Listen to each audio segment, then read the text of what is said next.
ဒီကဟိုစားရသည်အကုန်လောက်မှာစားရသည်အကုန်လောက်မှာ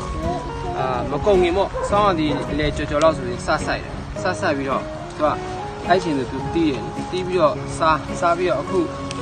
spring အစပေါ့နော်နည်းနည်းပူလာပြီဆိုလို့ရှိရင်ဆွဲနှုတ်ပြီးတော့ဟိုမြေသေးလွတ်တော့မယ်လေမြေသေးလွတ်တော့မယ်ဆိုတော့ရင်းတဲ့ဥစ္စာတွေကိုရှာရင်းတဲ့ဥစ္စာကိုတက်ထဲလူတဲ့ဟာတော့တက်ထားလူတဲ့ဟာတော့စားလို့ရတယ်အောင်ရင်းတဲ့ဟာတော့နောက်နှစ်မျိုးစေ့အတွက်ပေါ့နော်ဒါမျိုးစေ့ဒါရင်းဒါမျိုးစေ့တွေချင်တယ်ဒီမှာလေသူကဒါတော့လူတဲ့ဟာလေးတွေရောစားနေပြီရင်းတဲ့ဟာဥစ္စာဆိုအစီတွေပြူးထွက်နေပြီအစီတွေပြူးထွက်ဖြူတဲ့ဖြူကကာလာလို့အဲ့ဒါဆိုရင်သူကနောက်နှစ်မျိုးစေ့ထားလို့ရတယ်တောင်းနေသူက6ဝါရှင်တိန်းလို့ရတယ်ဒါအခုလောလောဆယ်တော့မတိန်းတော့စိုးနေသေးတယ်6ခံပြီး6ဝါရှင်ဒီကောင်လေးကတော့စားတဲ့ဟာတွေလူတော့နော်အဲ့ဒါပြီးလို့ရှိရင်သူကဒါတွေအားလုံးပြီးလို့ရှိရင်ဟိုပါလဲဘုံထဲမှာသွားပြီးတော့ဒီကောင်လေးဒီအပင်တွေကိုအချောက်ခံတော့6ခံပြီးလို့ရှိရင်မြေသေးလို့တော့ပေါ့အဲ့တော့ waste ဖြစ်တော့